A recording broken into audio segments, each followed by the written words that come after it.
This narrated slideshow is based on a presentation given at the Oakdale Ag Luncheon in early 2011. Save the Stan. What's really wrong with our salmon and steelhead fisheries and why it's not the Stanislaus? Stanislaus River is a key San Joaquin Basin watershed with considerably more Chinook salmon and rainbow trout than the neighboring Tuolumne, Merced, and San Joaquin rivers. The basin is approximately 1,100 square miles with an average runoff of 1.1 million acre-feet per year. The question often asked is, how are flows in the river determined? This is a good question, and the issue of flow, or specifically what flows are needed to maintain healthy salmon and rainbow trout populations, is critical to future basin resource management. NMFS's 2009 biological opinion established the current flow standards for the river. These new standards are much higher than previous standards because various government agencies believe higher flows will make more rainbow trout and steelhead. Biological opinion and new flow standards are being legally challenged by Stanislaus River water rights holders. Although Chinook salmon are the icon species in the Stanislaus River and the Central Valley, steelhead are a threatened species under the Endangered Species Act and therefore warrant special protection in the river. It is this ESA protection which allows NMFS to establish higher flow standards in their 2009 biological opinion. The numerous state and federal agencies that quote-unquote manage the river are also the ones that make it time-consuming and expensive to conduct fisheries research and monitoring. Sometimes important research can't be conducted due to government fears over harming protected species, and other times it's simply too time-consuming or expensive to get all the permits needed, so research and monitoring are either delayed or simply not conducted at all. Over the years, it's primarily been the water rights holders that have done the research and monitoring on the river. For instance, since 1993, this rotary screw trap has operated in the river near Oakdale to monitor the timing and abundance of juvenile salmonids migrating out of the river each year. There's no doubt about it, fish are difficult animals to research, but in 2009, in response to the biological opinion, water rights holders began evaluating fish habitat preferences relative to river flow. By locating thousands of fry and measuring the habitat features they are associated with, such as velocity, cover, substrate, and depth, researchers determined that habitat quantity was maximized around 200 CFS in the river. Interestingly, this finding was similar to a U.S. Fish and Wildlife Service study completed in the early 1990s, yet ignored in the recent 2009 biological opinion. Similar to the results with fry, we found that habitat for larger par and smolts was also maximized at a flow of around 200 CFS. In addition to being used to design appropriate flow standards, this research can also be used to design and construct habitat fish actually need and use, such as the Oakdale Irrigation District Honolulu Bar Restoration Project currently underway. This project will increase juvenile rearing habitat and adult spawning habitat. This is an interesting graph showing that the abundance of adult spawners in the 3 San Joaquin Basin tributaries follows the same general pattern. This is an indication that the real factors that drive adult abundance is outside of the Stanislaus River and is something fish from all of the tribs share in common, such as survival in the lower San Joaquin River, the Delta, or the ocean. Stanislaus water rights holders have been monitoring abundance of adult Chinook and other fish with a fish counting weir since 2003. The weir provides an accurate count of fish and allows us to determine the influence of environmental factors such as flow and river temperature on adult migration timing.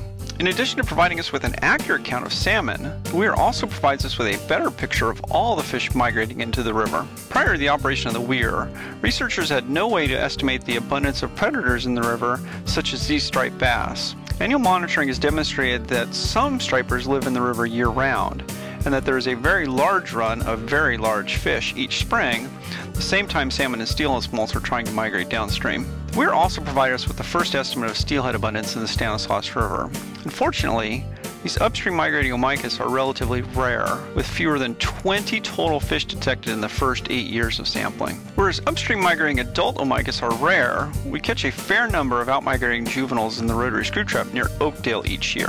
Although reliable abundance estimates cannot be derived from the raw catch, these fish are an indication that juveniles do migrate downstream towards the Delta and ocean each year. Perhaps the most important fact about omicas is their overall abundance and health in the Stanislaus River. The population is certainly not, quote, severely depressed, unquote, as referenced in NMFS's 2009 biological opinion. In fact, consecutive summer surveys estimated the summer trout population between Goodwin Dam and Oakdale at over 13,000 trout, with the majority of the population in Goodwin Canyon, where the physical habitat created by the canyon geology is conducive to trout life history requirements. Perhaps the most surprising fact about the Stanislaus trout population is how large some of the individuals are. Many of these fish, seen near Goodwin Dam, are 18 to 22 inches in length. Since the weir detects so few upstream migrants, these fish must be resident trout that live year-round in the river, and flows and temperatures therefore must be suitable to grow very large and very abundant trout. As mentioned earlier, it's believed by many that factors that drive salmon populations actually exist outside of the Stanislaus River. In the last decade, for instance, much has been learned about the extent of predation losses to striped bass and other predators in the lower tribs in the delta. Predation rates in these locations are actually high enough to severely reduce the number of adults that return to the river each year. It's no secret that the delta is an inhospitable place for native fish, especially juvenile salmon. Irrigation structures exacerbate predation by non-native fish and alter flow courses which confuse outmigrating juvenile salmon, leading to lower survival to the ocean. Perhaps worst of all, the delta is no longer a delta. Over a century of habitat destruction has led to an elimination of shallow water rearing habitat that is necessary for the young of all native fish. A decade of monitoring indicated that 98% of the fish biomass in the delta is non-native. 98%. We have no native fish left. So, is the system broken? And if so, will more flow fix the problem? There's no doubt the system is broken, but after decades of freshwater habitat restoration efforts, it's time to look elsewhere for fixes. For example, recent research looking at the ear bones of Chinook salmon, as well as the high numbers of adipose fin-clipped fish returning to San Joaquin rivers in recent years, indicates that the overwhelming majority of salmon returning to Central Valley rivers are hatchery fish, not wild fish. So why don't we have any wild fish left? Unfortunately, hatcheries and their deplorable operating practices have largely been ignored over the last few decades. The annual release of 30 to 50 million young fish every year has largely sustained an unsustainable commercial ocean fishery at the cost of replacing our wild Chinook populations with genetically inferior hatchery fish. Dumping tens of millions of hatchery fish into the system each year has allowed annual ocean harvest rates upwards of 80% harvest rates. Unfortunately, fishermen had no way of distinguishing between wild and hatchery fish, so these high harvest rates resulted in the overharvest of wild stocks, to the point that almost nothing remains but hatchery fish. So where does this system of few wild fish and declining fitness of hatchery fish leave us? Unfortunately, it leaves the government managers focusing on expensive, time-consuming, and largely ineffective freshwater management solutions, and it leaves freshwater interests on the hook. It's time to acknowledge that ocean conditions are the dominant factor determining how many fish return to our streams each year, and we have absolutely no control over whether ocean conditions are going to be good or bad for fish. The second most important factor determining how many fish return to our streams is ocean harvest. The harvest of up to 1 million adults each year just before they return to freshwater spawn obviously drastically reduces the number of salmon in our streams each year. So, can simply providing more water to a system already plagued with issues, which are largely downstream of freshwater tributaries, really save salmon and steelhead? I don't think so.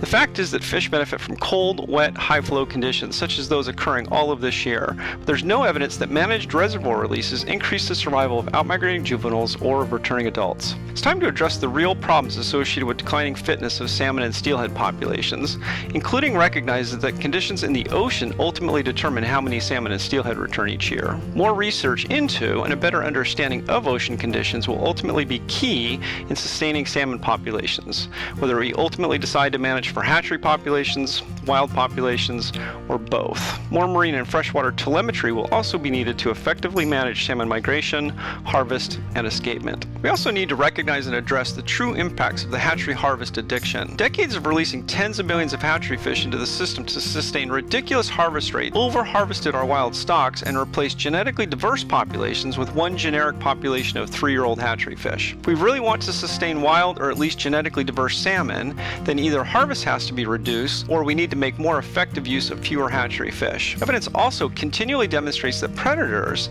especially native pike minnow and non-native striped bass, prey heavily on juvenile salmon at key locations. These high losses can and should be reduced cost-effectively with predator suppression programs, especially considering the substantial value and costs of managing our fish and water resources in the Central Valley. This presentation was brought to you by Tridam Project, Oakdale Irrigation District, and South San Joaquin Irrigation District.